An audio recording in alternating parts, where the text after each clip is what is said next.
Like a lot of my past work, 56 Days is heavily anchored on process, and process within the context of time. The thing that fascinates me about time is how malleable it is, how fluid our experience or perception of it is, especially when we are hyper aware of it.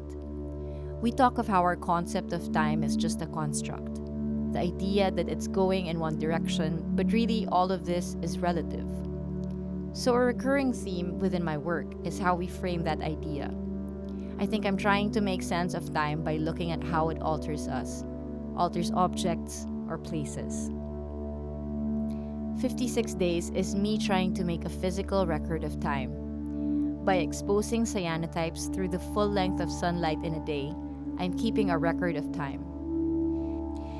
The interaction of the sun with the cyanotype chemicals creates a visual documentation of that day and the record of the Earth's rotation within the solar system. We feel our placement, still within the lockdown, as everything moves around us.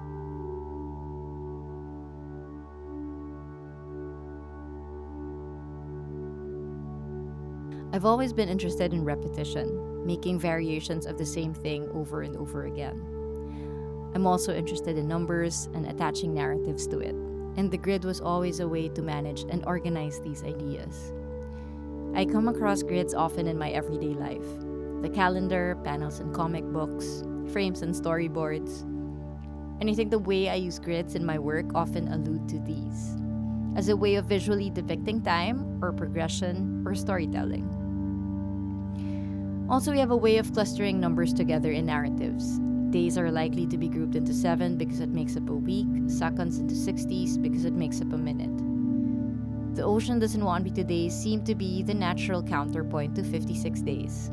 I was following the idea of the screen becoming my main source of connection to the outside world now. If 56 days was about documenting the daylight and the world outside from the window of my apartment, this was more about time that is both in the past and hopefully in the future. It's a place that I've been to and a place I want to go back to, but can only experience now as a reconstructed memory.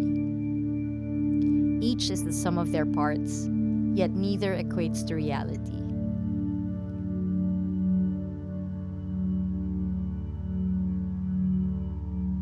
My visual aesthetic is absolutely influenced by sound. I always think of noise and silence when I'm making an image. The idea of static is that it is both an audio and visual element. I think of the grid of static images as something that contains sound in itself, and there is a temporal and rhythmic sense to its repetition. One of the first things I did during the lockdown was to leave my recorder out all night during the curfew. I wanted to see how the city had changed its sound profile while it's empty. My apartment is right next to a busy highway and a train station, so the difference was glaring. Playing back those recordings, I could suddenly hear crickets and birds, reminding me of evening soundscapes outside the city.